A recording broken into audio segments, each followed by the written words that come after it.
Welcome into Mock Trial Masterclass, your guide to controlling the courtroom. I'm Luke and I want you to be a mock trial master. Let's talk about how you can make that happen. In a recent video, we looked at the 5 things that scorers are looking for when deciding how many points to give an attorney. In this video, we're going to flip it around and look at the witness side of things. Because as I talked about in that video, having some scoring experience under my belt now over the last several years of being able to not just compete in and coach, but also score tournaments has really changed my perspective and given me a fresh look again at what scorers are trying to see if you've got as a mock trial team. And today we're going to talk about what that looks like as a witness. Just like our attorney list, we're going to have 5 things that scorers are looking for a great witness performance. Before we hop into that list, a reminder, if you have any topic at all that you want me to cover in a future video on this channel or podcast on this channel, let me know, leave a comment, send me an email. I'd be happy to get to it because I love making videos that actually help you guys and cover the topics you want to hear about. All right, ready to hop into the list? Let's do it. Number 1 thing scorers are looking for in witnesses, and there's a reason this is number 1, it is the most important thing. Scorers are looking for likability in witnesses. Now, it can be difficult to define this, and I'll talk more about it in just a second, but what you've got to understand is that the number 1 question a scorer is asking when they pull out their ballot and write down the score for a witness is, do I like this witness? They're not saying, was this witness annoying? They're not saying, was this witness a great advocate for their side? They're saying, do I like this witness? And too many teams fall into those errors that I just talked about. They try to make their witness like annoying and somehow give them this really quirky personality that makes them kind of hateable instead of likable. And on the other hand, they try to train their witnesses into being great advocates for their side where they have powerful responses to every possible question on cross-examination. And look, I'm not saying you can't have good responses to your cross question. What I'm saying is that primarily what judges and scorers care about when evaluating witnesses is likability. Now, like I said a second ago, a lot plays into that, more than we have time to cover in this video. So what you just got to know overall is to prioritize likability. Ask yourself as you're preparing your direct examination and you're developing a character for your witness, is this character likable? Are people going to like them? Are they going to be, on the other hand, annoyed by them? Are they going to be confused by this witness? Are they going to think that this witness is arrogant in one way or another? And look, sometimes you get dealt a bad blow. Maybe you're dealing with a witness character that is written in your case problem in a certain way that makes you think you have to write it in an unlikable way. But what I'm here to tell you is that every type of witness out there in the universe can be made likable.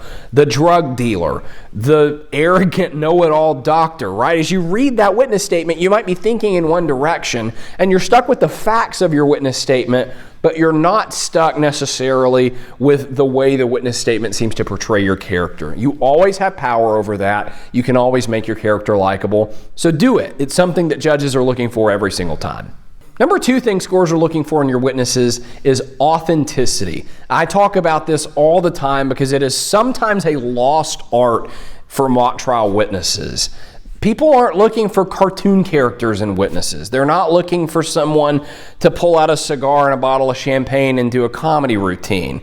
Now, humor can be important, and we'll talk more about that later, but people are looking for authenticity in a witness. And that takes a lot of things into account. It takes the witness's vibe into account, right? If the witness is playing a hairdresser from Las Vegas and they're talking with a Southern accent, well, unless there's some kind of explanation for that, it's not a very authentic portrayal. The scorers are probably going to be confused, right? If you're playing a medical doctor and you don't seem to have good understanding of the medical terms you're dealing with, that's not authentic. A doctor, at least a good one, would have great command of that stuff. This also gets into costuming and what your witnesses wear, because we don't want to deal with Halloween costumes here, because Halloween costumes aren't authentic.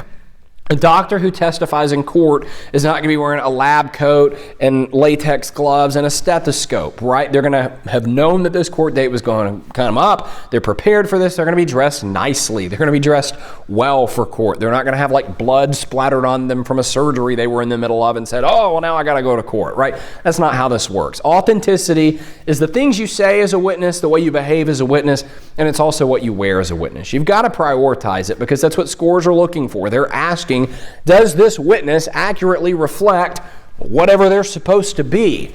And if the answer to that is yes, chances are your score will look pretty good. Number 3 thing scores are looking for in a witness is trustworthiness. They're asking, can I trust this person? Can I trust this witness? If the witness is evading questions on cross-examination, if they've got an explanation for everything and nothing can just simply be a yes, if they're not presenting with confidence on direct examination and they maybe have a rising intonation where every answer sounds like a question, did you kill him? No? Things like that, you're not going to seem trustworthy. Whereas if you're doing the opposite, if you have command of your material on direct examination, you're giving strong, powerful answers, and on cross-examination, you're providing explanation, you're providing context, but you're also not fighting everything and looking like you have something to hide, that's going to make your scores go up. And again, this particular issue isn't something that scores are necessarily going into a round thinking, I'm going to look to see if this witness is trustworthy. But I promise you, if the witness is not trustworthy, alarm bells are going off in their head every single time, and they're going to bring that score down. So prioritize your trustworthiness, those firm answers on direct examination, and taking it on the chin when you have to in cross, also explaining, but not over-explaining and looking evasive. That's going to get you where you want to go. Number 4 thing scores are looking for in witnesses is logic. In other words, do the choices that you're making as a witness make sense? For example, let's talk about crying for a second. I've seen crying work very, very well with witnesses all the time. I've also seen it be a complete disaster. One of the times that I saw crying be a complete disaster is a witness was on the stand answering questions about the death of someone that they A, did not witness personally, and B, did not know. This person was kind of tangentially involved in the case. We're not talking about their daughter. We're not talking about some traumatic thing they witnessed. It's just like this story they heard about a death. And this witness is breaking down on the witness stand crying. And I was competing in this round, and I'm sitting there at counsel table going, what in the world is going on? Why is this witness crying? And I guarantee you that the scorers were thinking the exact same thing.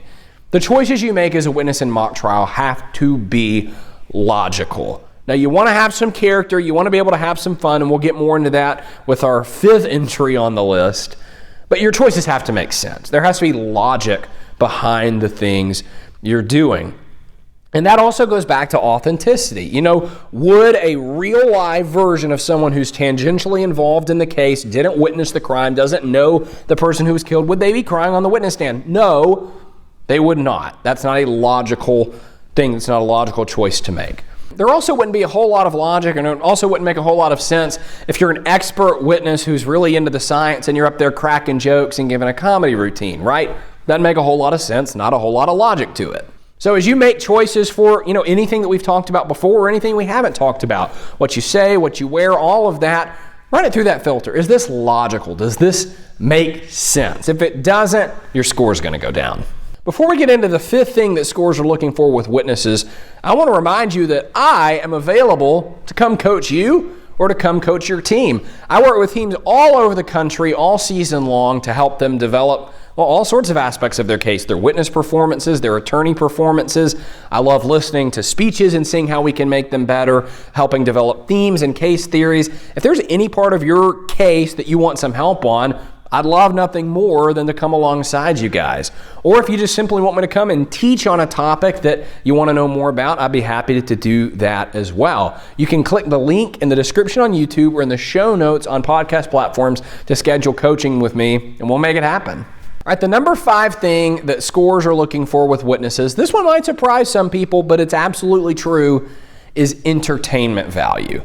Now, there's levels to this, right? Again, we have to keep the logic in mind. We don't want, the victim of a crime who's on the stand and recounting this horrible thing to be really funny and over the top. But entertainment doesn't just mean funny. Think about it for a second. You can go see a movie that's very dramatic, very romantic, and be entertained in the same way that if you went to see a goofy comedy, right? Both very different types of movies, both equally entertaining.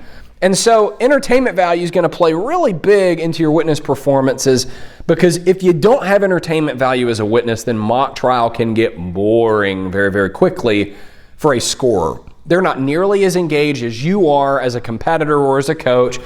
They haven't been putting in the time and the effort that you have. They don't understand the case to the level that you have. And they're probably just volunteering their Friday or Saturday to help out. You gotta keep them interested as a witness, and so you gotta have entertainment value. What does this look like for different types of witnesses? Well, if you're, a more dramatic type of witness, again, the victim of a crime, maybe you're the parent of someone who died, then that's going to look like having a really good emotional arc where, you're clearly invested in the case. It's clearly, affecting you, and that's entertaining. That's fun to watch. If you're a character witness or an eyewitness, someone who isn't necessarily a main character in the case, isn't an expert witness, has a little bit of substance to offer, that tends to be your opportunities to be funny, to be engaging in that way, to develop a unique and quirky character that's likable, that's going to keep jurors engaged and entertained. And you can be entertaining as an expert simply by knowing your facts well, knowing your material well, and being able to break it down to an easily digestible level for the jury. If you do that well, I promise you it is entertaining. The problem is when it's not done well, it is the exact opposite of entertaining. Now, we don't just want to be entertaining as a witness. We got to keep the rest of this list we've gone over in mind. But if you can have that entertainment value along with the 4 other things we've talked about, you're going to be well on your way to performing in your next competition as a mock trial master witness.